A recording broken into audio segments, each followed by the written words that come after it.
Chapter 1. The Passenger No One Wanted. The arrival docks of Vero Prime Spaceport were never quiet. Even in the small hours, the place thrummed like the core of a dying star, restless, unpredictable, and always one misstep from danger. Kieran Holt leaned against the hull of the Wayfarer, his patched-up cargo hauler looking almost embarrassed to be parked between sleek corporate freighters and gleaming pleasure yachts. Her hull plating was matte and uneven, patched with mismatched alloys from half a dozen systems. To anyone who knew ships, she screamed old, stubborn, and not worth stealing. Perfect cover for the kind of jobs Kieran took. He was halfway through a lukewarm stem coffee when the dockmaster's comm pinged his wristband. Cargo contract update. Holt. Passenger pickup. Bay 17. Passenger? He muttered aloud, flicking through the message, his brow furrowed. No name, just a transfer authorization code and a destination. Sector 8 Processing Hub. The kind of place no one bought tickets to. Bay 17 smelled of ozone and spilled hydraulic fluid. Crowds of off-worlders jostled for space under the flickering hollowboards. Vendors hawked sizzling skewers of iridescent street meat, their voices clashing in a dozen alien tongues. She was waiting near the edge of the boarding ramp, tall, willowy, with a pale lavender skin tone that shimmered faintly under the harsh dock lights. Her eyes were crystalline, refracting the neon signs into fractured rainbows when she turned her head. She wore a high-collared travel cloak that hid most of her frame, but not the tension in her posture. One hand gripped the small metallic case. The other clutched the strap of a worn satchel, so tightly her knuckles had gone nearly white. "Name's Holt," he called over the din, jerking a thumb toward the Wayfarer. "You're my cargo, apparently." Her gaze swept over him like a scanner, clinical, assessing. No nod, no smile, just a faint narrowing of those gemstone eyes. "You are human," she said finally, her accent like the soft chime of glass. "The authority sends you?" "Guess so," Kieran replied, his grin crooked. Cheaper than a drone, warmer than a cryopod. Her lips pressed into a thin line. She didn't move. Around them, the crowd flowed like a restless tide. Virile traders with their rust-red robes, insectoid freight handlers chittering into comms, a pair of cyber-augmented mercs scanning for trouble. Kieran tilted his head toward the ramp. "You planning to board? Or just glare at me until my ship rusts out here?" For a moment, she hesitated, and that hesitation told him volumes. People afraid of the destination always stalled at the ramp. Finally, she stepped forward, the metallic case never leaving her grasp. The ramp groaned under their boots. Inside, the Wayfarer smelled faintly of engine oil and recycled air. Dim amber strips ran along the deck plating, their lights softening the ship's otherwise utilitarian steel-gray interior. She paused just inside the hatch, eyes sweeping over cramped corridors and exposed conduit lines. "This vessel is not maintained to tolerate transit standards." Kieran snorted. "No, it's maintained to my standards, which means she flies, she doesn't explode, and the coffee machine works. Mostly." She didn't respond, but the smallest flicker of distaste crossed her face. In the cockpit, the hum of the engines was a low, comforting vibration through the deck. Beyond the viewport, the sprawl of Vero Prime stretched to the horizon, a forest of towers wreathed in smog, their tips glowing with navigational beacons. Kieran slid into the pilot's chair, flipping switches in a rhythm only muscle memory understood. "Strap in," he said without looking at her. "It's a rough climb. Vero traffic control runs on the theory that collisions are character building." She eased into the co-pilot's seat, but didn't touch the harness. Instead, she stared straight ahead at the glowing departure lanes. "You do not know where they are taking me," she murmured. Kieran gave her a sidelong glance. "I know where the NAV says you're going. Beyond that, not my business." Her voice was quiet, but the weight in it was unmistakable. Then you're either a fool or complicit. Probably both, he said lightly, though her words settled like cold iron in his gut. As the engines roared and the Wayfarer lifted from the pad, the city's lights spread out beneath them, a glittering web against the darkness. Kieran caught the faintest reflection of her in the viewport. Shoulders tense, jaw set, eyes fixed on some distant point beyond the stars. He didn't know what she feared at the end of this run, but for reasons he couldn't yet name, he had the sudden, uneasy sense that whatever it was about to become his problem too. Chapter 2, Roads of Stars. The Wayfarer's engines purred like some old predator, waking from sleep, the vibration traveling up through the deck, plating into Kieran's boots. The cockpit was a snug bubble of steel and tempered glass, and every surface bore the scuff marks of a life spent earning more scars and credits. Out beyond the viewport, Viral Prime fell away, a tangled lattice of megastructures glowing in shades of cobalt and gold. Traffic lanes threaded between them like veins lit by fireflies, each lane pulsing with shuttles, freighters, and glittering personal skiffs. Sailor sat in the co-pilot's chair, strapped in now but angled slightly away from him, her profile sharp in the half-light. Her lavender skin took on a faint bronze tint under the glow of the console displays. The crystalline eyes that had refused to meet his gaze in the docking bay were now fixed on the navigational holo, tracking their plotted ascent toward orbit. Kieran adjusted the throttle with a practice flick, pushing the Wayfarer into the departure lane. The inertial dampeners whined faintly, not malfunctioning, but working harder than a corporate shuttle's plush systems ever would. "You ever flown in a human hauler before?" he asked, just to cut through the hum of silence. Her gaze didn't shift. "I avoid unnecessary risks." He chuckled under his breath. "Guess today's an exception." She said nothing, but her fingers tightened slightly around the edge of her metallic case. It was still in her lap, like an anchor she refused to release. The ship broke through the upper atmosphere, the cobalt haze giving way to the ink-black canvas of space. For a moment, Kieran glanced sidelong at her. She didn't look at the stars the way most first-timers did. No awe, no quiet wonder. Her jaw was set, her shoulders tense. "You're not the sightseeing type, huh?" He tried again. Finally, her eyes turned toward him, light refracting in fractured rainbows. "The stars are not safe for my kind." It wasn't said with self-pity, just a flat, unadorned truth. Kieran tapped a series of commands into the NAV display. The holographic route expanded in a lattice of glowing vectors, each point a waypoint in the jump corridor. "Well, you're in luck. I'm not in the business of delivering people to unsafe places. Not unless they pay extra." A faint exhale escaped her, not quite a laugh, not quite disbelief. "You joke as though this is trivial." "That's the human way," he said with a half-smile. "We tell jokes in airlocks, at funerals, anywhere we're not supposed to. Helps keep the fear from taking over." Her eyes lingered on him for a moment, as if weighing whether this was another joke or some strange cultural truth. Fear should sharpen you, not dull you. "It does both," Kieran replied, guiding the ship toward the first jump gate, a massive ring structure orbiting the gas giant Zaros. Its inner rim shimmered with gravitational distortion, rippling like molten glass. Difference is, we're stubborn enough to keep moving through it.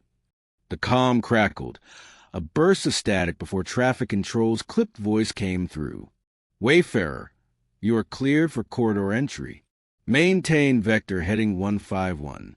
Jump in T-minus 30 seconds." Sailor's grip on the case tightened, her knuckles pale against lavender skin. "Where does this corridor end?" she asked quietly. Kieran didn't look at her. "Sector 8 hub, like the docket says." Her head tilted just enough to catch the shadows in her eyes. "Do you know what happens at Tollery there?" He shrugged lightly, but the air in the cockpit had shifted. "I know it's not my favorite vacation spot." "Outside," The jump gate's inner light flared, pulling the stars into elongated streaks. The hum of the engines deepened into a bone-vibrating growl. Sayla's voice was barely above the hum. "Then you are taking me to my death." Kieran's fingers paused over the throttle. He turned just enough to meet her gaze. "Or," he said, "I'm taking you somewhere you can prove that wrong. Haven't decided yet." The Wayfarer plunged into the jump corridor, and the stars tore sideways into rivers of light.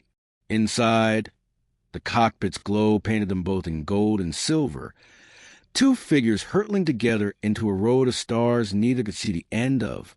Chapter 3, Shadows in the Drift. The Wayfarer slid out of the jump corridor with the shudder of a ship, relieved to still be in one piece. Space stretched out ahead in a quiet, star-scattered expanse, the kind of peaceful nothingness that always made Kieran uneasy. In his experience, the void never stayed quiet for long. The NAV display updated, marking their next waypoint across a swath of unpatrolled drift space. No major shipping lanes, no authority beacons, just a dark gap between civilizations where pirates and smugglers thrived like mold and shadow. Sayla was silent in the co-pilot's chair, her gaze fixed on the shifting constellations outside. The faint light of the console danced over her face, refracting in her crystalline eyes like tiny galaxies trapped in glass. Kieran's fingers drummed idly on the throttle. He was about to ask if she wanted water when a sharp ping cut to the cockpit. A contact alert. "Here we go," he muttered, flipping the sensor overlay into focus. A ship was emerging from the drift shadows behind them. No authority transponder, no registered IFF code. Its angular hull bristled with hardpoints, and the blood-red running lights left no doubt who it belonged to. Ortiz Syndicate. Kieran said under his breath. Sayla's posture stiffened. "Pirates. Private entrepreneurs," he corrected dryly, "who think slavery's still a fun hobby." As if on cue, the comm hissed to life. "Unregistered human freighter. This is Syndicate Patrol. Power down your drives and prepare for boarding." Kieran's jaw worked as he flicked the comm off. "Yeah, no thanks." He reached for the throttle, but Sayla's voice cut to the hum of the engines. "If you hand me over, they will let you go." He shot her a quick, incredulous glance. "Lady, I don't hand over paying passengers, and I sure as hell don't deal with the Syndicate. Bad for business." "They will kill you for resisting," she said, her voice sharp but steady. Kieran's grin was quick and lopsided. "Been killed before. Didn't take." The pirate ship surged closer, its grappler arrays warming to a predatory glow. Kieran's hand danced over control surfaces, rerouting power from non-essentials to the engines and maneuvering thrusters. Hold on to something. The Wayfarer banked hard, artificial gravity struggling to keep up. Loose tools in the cockpit slid toward the bulkhead with a metallic clatter. Sayla braced one hand on the armrest, the other still locked around her metallic case. "They are faster," she warned, glancing at the proximity readout. "Faster? Sure," Kieran said, eyes scanning for any environmental advantage. "But heavier, and I know these drift lanes better than they do." A jagged field of metallic debris loomed ahead, the scattered remains of some long-forgotten satellite network. Twisted panels and skeletal trusses spun slowly in the void, their edges catching starlight like the glint of blades. "You cannot be serious," Sayla breathed. "Dead serious," he replied, already angling the Wayfarer toward the densest cluster. The pirate ship fired warning bursts, streaks of red plasma that skimmed past the hull and splashed against the debris field. Kieran dove deeper into the wreckage, the inertial dampeners growling under the strain of rapid course changes. The cockpit filled with the groan of stressed metal and the staccato hiss of proximity alarms. In zero gravity, one wrong angle meant tearing the ship open like a can of ration paste. But Kieran's hands were steady, his eyes locked on the shifting maze ahead. Behind them, The syndicate ship tried to follow and clipped the spinning truss. Sparks bloomed in the void, followed by a plume of vented gas. "They'll regroup," Sayla said, her voice low but edged with surprise. "Not if I give him something to think about." Kieran triggered the Wayfarer's cargo bay release. A cluster of heavy crates tumbled free, spinning violently in the pirate ship's path.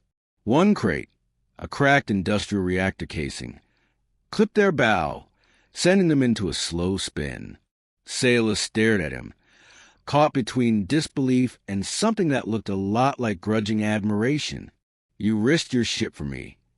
Kieran shrugged, easing the ship out of the debris field. "Ship's just metal. You're paying me in credits that still spend." But when she looked away, he let his smirk fade. The truth was, he didn't give a damn about the credits. And she was starting to realize it. Chapter 4, The Weight of Her Truth. The asteroid marketplace clung to the edge of the drift like a barnacle on the hull of a dead leviathan. From a distance, it looked like a cluster of metallic tumors fused into jagged rock, each section lit by flickering strips of pale green light.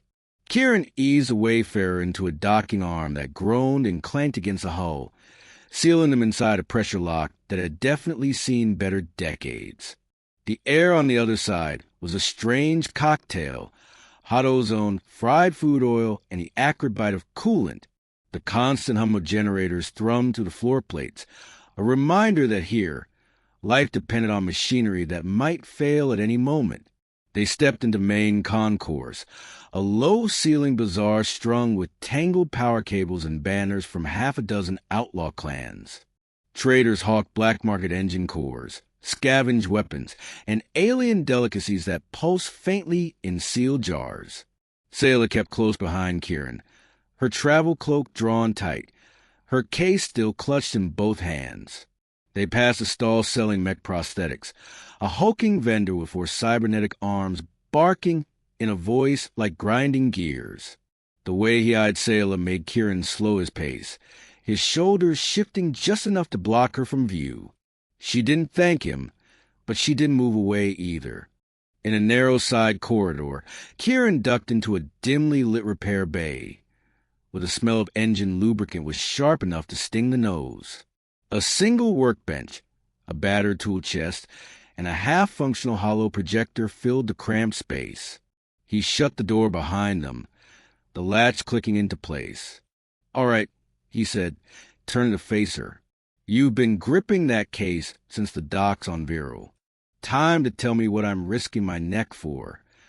Her gaze darted to the sealed door, then back to him. "The less you know, the safer you will be." Kieran gave a short, humorless laugh. "Lady, we just danced through a debris field with syndicate guns up our tail. Safe isn't really on the menu anymore." She hesitated, her crystalline eyes searching his face for something. Trust? Weakness? Whatever she found, it made her shoulders sink, just a fraction. Slowly, she knelt and set the case on the bench. The latches hissed open, and a faint pulse of blue light spilled into the room. Inside, nestled in a shock foam cradle, was a crystalline sphere no bigger than a human heart. Threads of silver filaments swirled inside it, moving in hypnotic patterns that almost seemed alive. Kieran leaned in. "Pretty, expensive looking. What is it?" Her voice was low, careful. "A quantum lattice key. Tolerate make them to secure our deepest archives. Each is tuned to a single genetic signature. And yours." She nodded once. "This one unlocks the entire Council's internal record banks. It contains proof the Interstellar Authority lied. The sickness they accuse us of spreading does not exist. It is a fabrication to justify seizing our worlds." Kieran straightened, his expression hardening. "So they're not just after you. They're after the truth you're carrying. They will destroy me to erase it," she said, closing the case with a decisive click. "If the lattice key reaches a neutral envoy, the war they plan cannot be justified. My people may yet survive." For a long moment, The only sound was a low hum of the Wayfarer systems bleeding through the walls. Kieran's jaw worked, his mind already weighing angles, routes, and the kinds of trouble that came with defying authority. "You could have told me this back at Viral," he said finally. Her gaze didn't waver.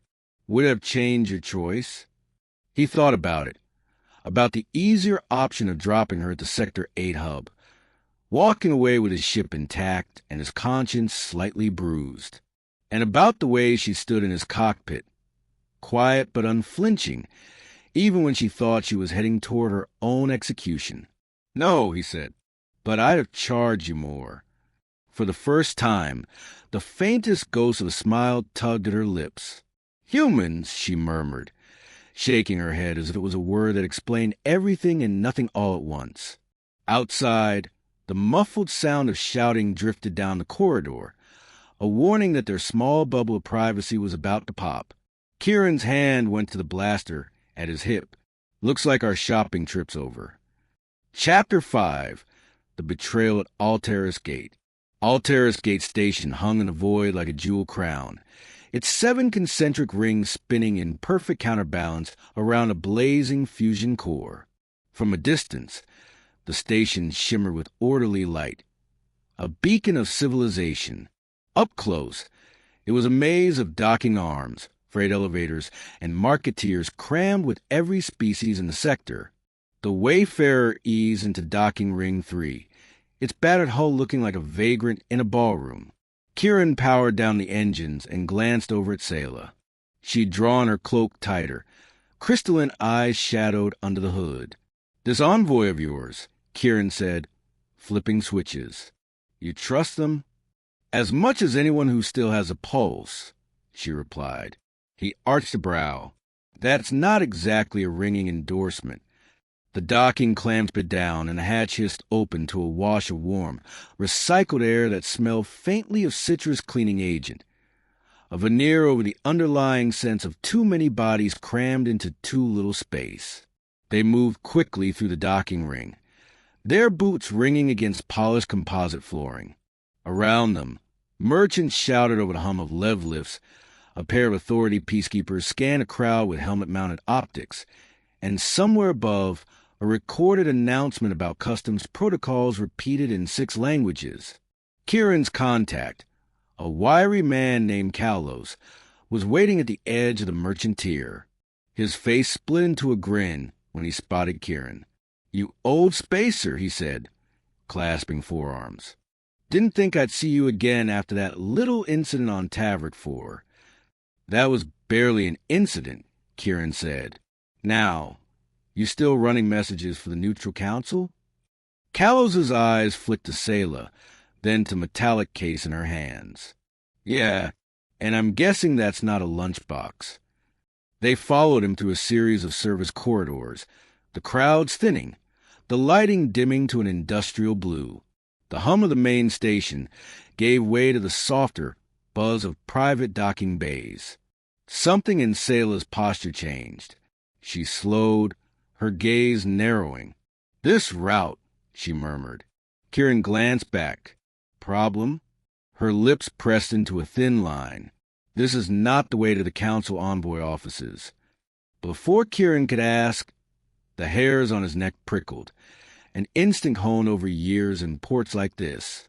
He reached for his sidearm just as the door ahead hissed open to reveal 4 armed figures in syndicate colors. "Damn it, Kalos," Kieran said, his voice flat. The grin was gone from Kalos's face, replaced with a shrug that somehow managed to be apologetic and opportunistic at once. "Bounty's too big, enough to buy me a new ship and retire somewhere with better weather." The syndicate thug stepped forward, weapons raised. Sayla backed into Kieran, her grip tightening on the case. "Hand her over," one of them growled, his translator lag giving the words an ugly, mechanical rasp. Kieran's pulse slowed in that strange way it always did before a fight. "Yeah, no." He grabbed Sayla's arm and spun her toward maintenance, hatch to their left, yanking it open and shoving her inside. The corridor beyond was narrow, lined with conduit and dripping coolant pipes. The shouts came instantly, followed by the ZHHD of plasma bolts chewing into the hatch frame. "Move!" Kieran barked, ducking low as a bolt seared the air above his head. They sprinted through the maintenance passage, their boots clanging on metal grates. Steam hissed from ruptured vents, turning the air into a blur of shifting shadows. Somewhere above, the sound of running feet echoed, syndicate muscle trying to cut them off. Kieran scanned for options, his eyes catching a vertical service shaft with a flickering lift platform halfway down. He hit the manual override, and the platform jerked into motion, screeching as it descended. "In," he said, shoving Sailor forward. The lift rattled like it was held together with wishful thinking, dropping them into the underbelly of the station, a tangle of cargo cranes, fuel lines, and dripping condensation. Far above, the light from the main tiers filtered down in thin shafts, catching the silver edges of Sailor's case. She looked at him, breathing hard. "You could have left me." "Yeah," he said, scanning the shadows for pursuit. "But that's not really my style." Her eyes lingered on him a moment longer, as if trying to decode some alien logic. Then she nodded once. Above, the sound of syndicate boots faded. For now. But Kieran knew they hadn't escaped. They'd just bought themselves a few more breaths before the next run. Chapter 6, Fire in the Black. The Wayfarer roared out of Altaris Gate's docking tube, like a beast that had just been kicked. Kieran's hands moved over controls in a blur, flipping switches, diverting power, coaxing every bit of acceleration out of the ship's stubborn old engines. The acceleration slammed Sailor back in her seat, her cloak whipping around her legs. Through the viewport, the serene lights of the station fell away into the black, but the reprieve lasted less than a heartbeat. "They're coming," Sailor said, her voice tight. Kieran didn't need her warning. The sensors were already screaming. 3 red blips racing up behind them, the syndicate ship sleek and predatory. The lead vessel spat a burst of plasma that seared past the Wayfarer's port side, lighting up the hull plating in a brief blue-white glare. The ship shuddered. Panels overhead rattled. Somewhere deep in the bowels, something metallic groaned like it had been offended. "Shields holding." Kieran asked. "Minimal," Sailor replied, scanning the readouts. "They will not last under sustained fire." "They won't have to," he said, jaw tight. "We're not going to give them the chance." The NAV feed flickered, displaying a sprawling debris field up ahead. The scattered remnants of orbital satellites, broken frigate hulls, and centuries-old mining rigs, all tumbling in slow, lethal arcs. Sailor's crystalline eyes widened. "That is not a safe course." "Safe doesn't keep us alive," Kieran shot back. "Strap in." He drove the Wayfarer straight into the wreckage. The inertial dampeners groaned in protest as the ship rolled hard left to slip between a spinning fuel tank and the jagged spine of a destroyed cruiser. The debris loomed in every direction, lit only by the faint blue-white glow of distant starlight. The syndicate ships followed, weaving through the maze with practiced skill, but the heavier, faster craft struggled with the tight turns. Power to forward thrusters. Kieran barked. Sailor's fingers danced over console, hesitant at first, then faster, more sure. She glanced at him, an unspoken question in her eyes. "You trust me to? You want to live? Then help me fly." Her hands moved with alien precision, rerouting power, trimming stabilizers. The ship responded, skimming the edge of a rotating bulkhead close enough for sparks to kiss the shields. Another plasma burst tore past them, clipping a drifting cargo container. The explosion filled the viewport with a blossom of fire and spinning shrapnel. "Nice," Kieran muttered, yanking the yoke to avoid a careening piece of hull plating. The debris field thickened. A derelict mining rig loomed ahead, its skeletal arms stretching like grasping claws. Kieran threaded the Wayfarer between them with meters to spare, engines screaming at the strain.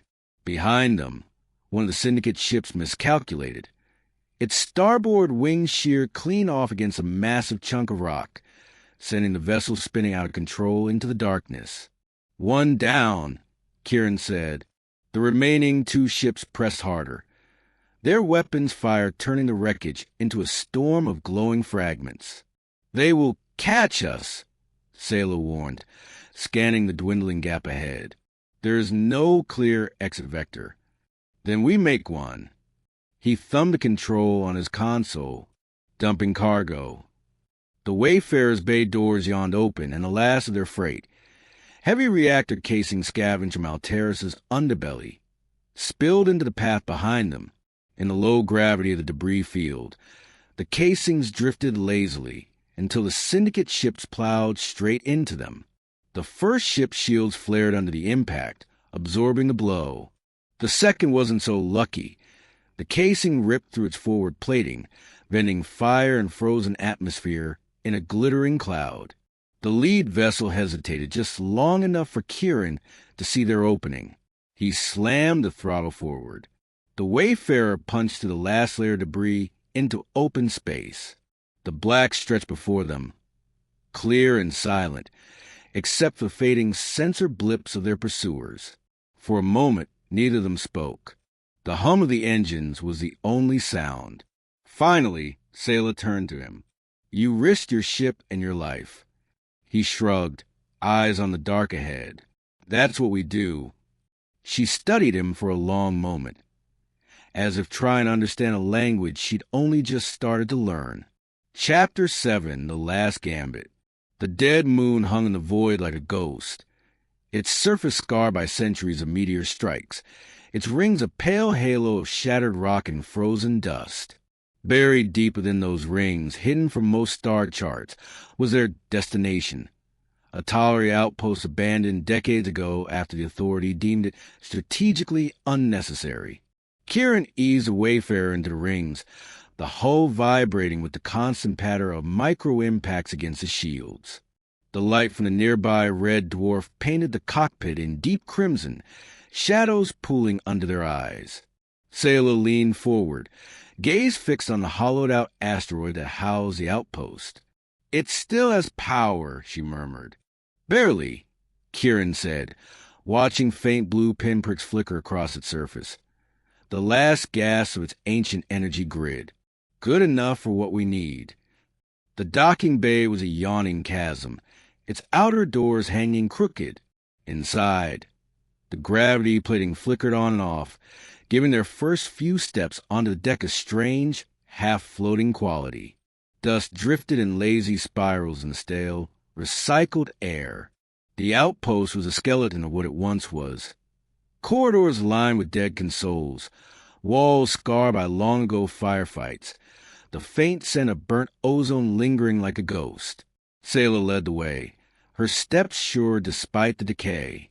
They reached the central comms chamber, where a massive, dust-coated transmitter loomed like a slumbering giant.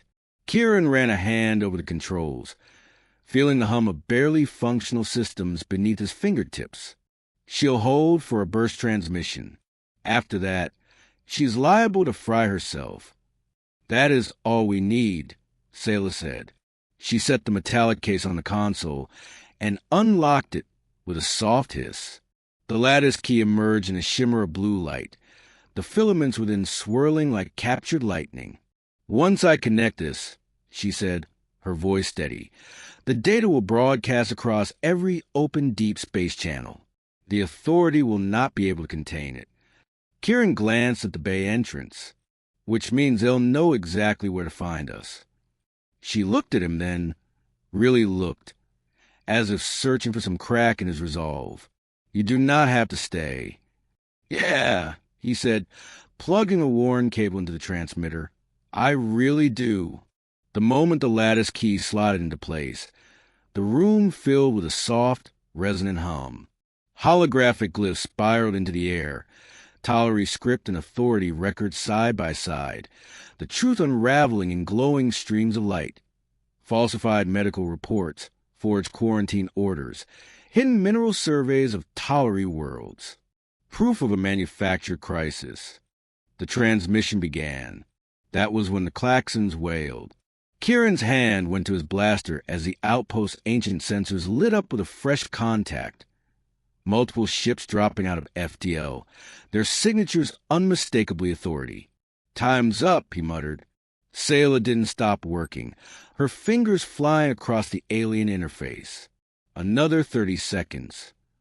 He moved to the doorway, watching through the flickering shield field as sleek authority gunships settled into the docking bay. Troops in matte black armor spilled out, their boots ringing against the deck. 30 seconds is a long time, he said, drawing a bead on the first trooper through the hatch. The firefight was immediate and brutal. The confined corridors lit up with pulses of crimson energy. The smell of scorched metal and ozone thick in the air. Kieran moved like he'd been born in tight spaces, ducking and firing in short, precise bursts. Every shot was a warning to the authority. You'll have to bleed for every meter. A blast chewed into the wall beside him, spraying hot fragments across his jacket.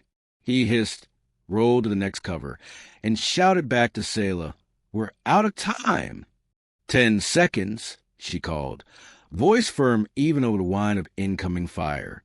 He slammed a fresh power cell into his blaster and grinned despite the chaos. "Then let's make him count." The last few seconds stretched forever, authority troops advancing in disciplined lines, Kieran firing and falling back, the transmitter's hum rising into a high, shimmering crescendo. Then Sayla's voice rang out. "It is done." The holograms collapsed into light, shooting skyward through the transmitter's dish in a torrent of energy. Somewhere out there, the truth was spilling across the stars faster than the authority could silence it. Kieran grabbed Sayla's hand.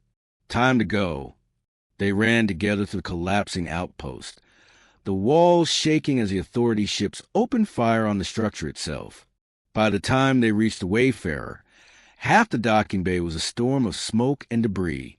As they lifted off, Sayla turned in her seat, watching the outpost vanish into the chaos. "You stayed." Kieran gave a crooked smile, eyes on the black ahead. "That's the thing about humans. We're stubborn as hell." Chapter 8, Stars Beyond Chains. The Wayfarer broke free of the dead moon's rings in a blaze of starlight, debris flashing past the hull as Kieran pushed the old hauler harder than she'd ever been flown. Behind them, the authority ships dwindled into points of angry red light, their pursuit faltering now that the transmission was out. In the cockpit, the adrenaline faded into a heavy, exhausted silence. Sayla sat in the co-pilot's chair, still gripping the armrest as though her body hadn't caught up to the fact that they'd made it out. The glow of the instrument panels painted her lavender skin in warm gold, the crystalline facets of her eyes reflecting the endless black ahead. "They won't stop," she said quietly. "No," Kieran agreed. "But now they got a galaxy full of people asking questions. Makes it a lot harder to hide in the dark." For a long moment she didn't reply. She simply turned in her seat and stared at him, as if memorizing every line of his face, every faint smudge of grease from a firefight. "I thought you were taking me to my death," she said finally. He glanced over, meeting her gaze. "I probably thought so too," he admitted with a half-smile. "But I've got this bad human habit of not liking it when someone tells me who I'm allowed to save." Something shifted in her expression, the guarded edges softening into something almost luminous. Slowly, she unlatched the metallic case and, for the first time, set it down on the deck between them without touching it again. "It's no longer just mine to protect," she said. "You've carried it as much as I have." Kieran leaned back in his seat, the hum of the engine steady beneath them. "Guess that means we're partners now." "Partners," she repeated, testing the word in her mouth like it was something new, strange but not unpleasant. Out beyond the viewport, a thin silver thread of light appeared, the first glimmer of the nearest jump gate. It shimmered in the distance, its gravitational distortions catching the light 1,000 distant suns. Kieran tapped the console, aligning their course. Where to after this? She looked back at the stars, her voice soft but certain. Anywhere the truth can still be heard. Then, after a pause, she added, and anywhere you're willing to take me. For the first time since he'd met her, she smiled, not a faint, guarded curve of the lips, but a real smile, warm and unburdened. Kieran felt something twist in his chest. He wasn't sure if it was relief, pride, or just a strange satisfaction of knowing that, for once, he'd done more than just make it to the next payday. The wayfarer slipped into the gate's shimmering light, the stars stretching and bending until they became rivers of silver and gold flowing past the hull. Sailor watched them with wide eyes, and for a heartbeat, she looked less like a fugitive and more like someone seeing freedom for the first time. You know, Kieran said, his voice low, humans have a saying, the stars are for everyone. She turned toward him, her crystalline eyes catching the light. Then I suppose I will have to start thinking like a human. He grinned. Careful, it's contagious. The gate swallowed them whole, and the wayfarer vanished in the road of stars, carrying two unlikely allies, maybe something more, toward a future unbound by chains. The wayfarer drifted in the calm after the storm, her scar hull bathed in the pale glow of a nearby nebula. The engines purred in a steady, reassuring rhythm, like a heartbeat echoing through the deck plates. Beyond the viewport, alien constellations shimmered, their unfamiliar patterns now as much a part of Kieran's world as the streets he'd once walked under Earth's sky. Sayla stood beside him, her crystalline eyes reflecting both the stars and the faint neon light of a distant city on a habitable moon. The broadcast was done. The authorities' lie was unraveling, piece by piece, across every channel in the known sectors. For the first time since they'd met, she set the metallic case on the console and stepped away from it. It no longer needs guarding, she said softly. But I still do. Kieran turned toward her, a slow grin tugging at his lips. Lucky for you, stubborn humans have a hard time walking away. Her hand found his, tentative at first, then certain. The quiet between them was heavier than any battle, charged with all the things they'd survived. You didn't just save me, she murmured. You reminded me the stars can still belong to us.